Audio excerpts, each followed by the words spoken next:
Ooh, here we go, throw that clay down.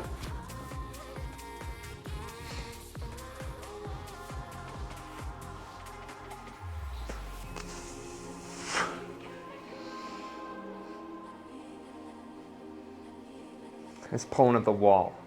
But anyway, good morning, chili dogs. We're back again today. We got 3 more pots coming at you guys. It's a new month. We got 1 more month until we hit a whole year. Maybe like a month and a half, but we're coming in close on it, the finish line. We can't let it blind us.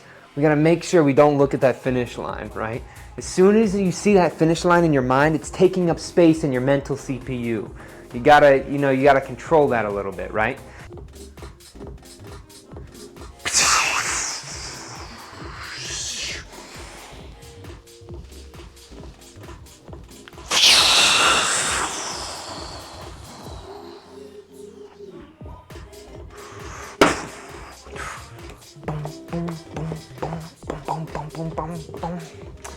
Hello. A little water right on this bottom edge here. You ready? That push and pull always. Get that centered up, right? Royal Uber says, yo, what's up? Bring this up, right? Got 1 more to the bottom here. Slow that down. Speed up as you're going up. Grab your llama, right? He's gonna bite right down on this edge. I'm making a tree. That's the thing I'm making right now. I make 3 trees a day.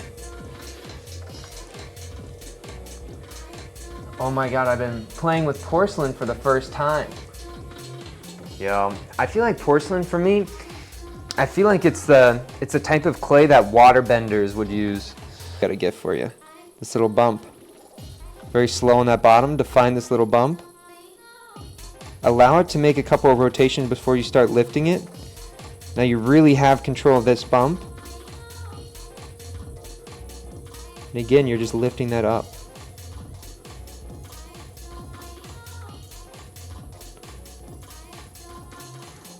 All the way to the top. And finish the pull. 1, 2, 3, 4, 5, 6. 1, 2, 3, 4, 5, 6. All right, now make sure they're even, right? So there's this one right here. I need to make sure I bump that in just a little bit. Okay. Right on this rim. Now allow this to slowly twist up in that middle part. Slow the wheel down. A couple rotations. Slowly come off. Kiss that rim. Done. I feel like when you work with clay, you kind of have to get rid of your icks, right? Like I used to be really freaked out about mold. Oh, shaping. I don't like when, like for example, we were talking about porcelain earlier. Sometimes porcelain, it feels like a, what is it called? A like wet confectionate sugar, or it almost feels chalky. I hate when clay feels chalky. Is this an accessible hobby? All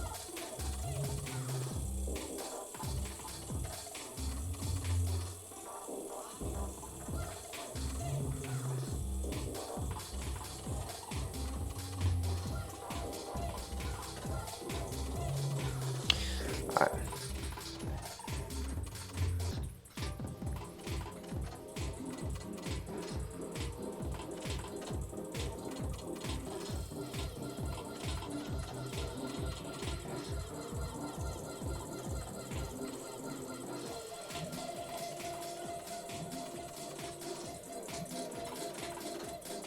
All right.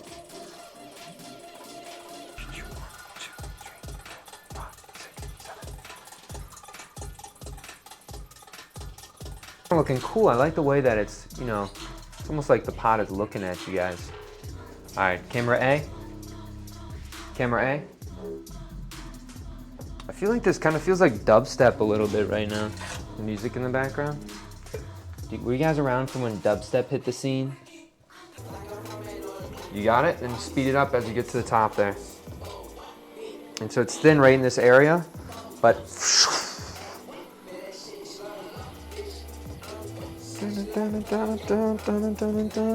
I'm just lowering my right hand wherever I feel that it's starting to wobble. Get it ready for the transition, add some water. Right around to the outside, let that feed into the bottom, curl that back up. All right, here we go. Hammer fist coming right down on top.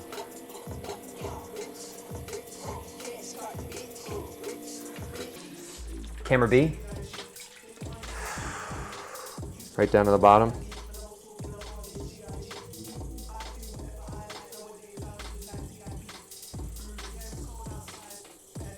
All right, there we go.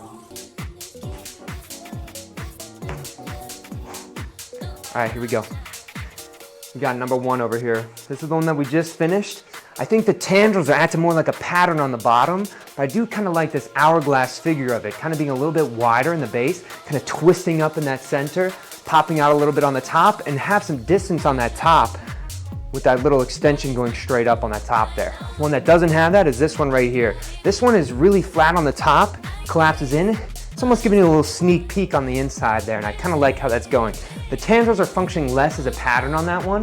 They're functioning more as like appendages. They're interacting with each other, and I think that interaction is something that you really need to focus on, because once they start acting like those appendages, it starts branching away from pottery and maybe more into the sculptural realm.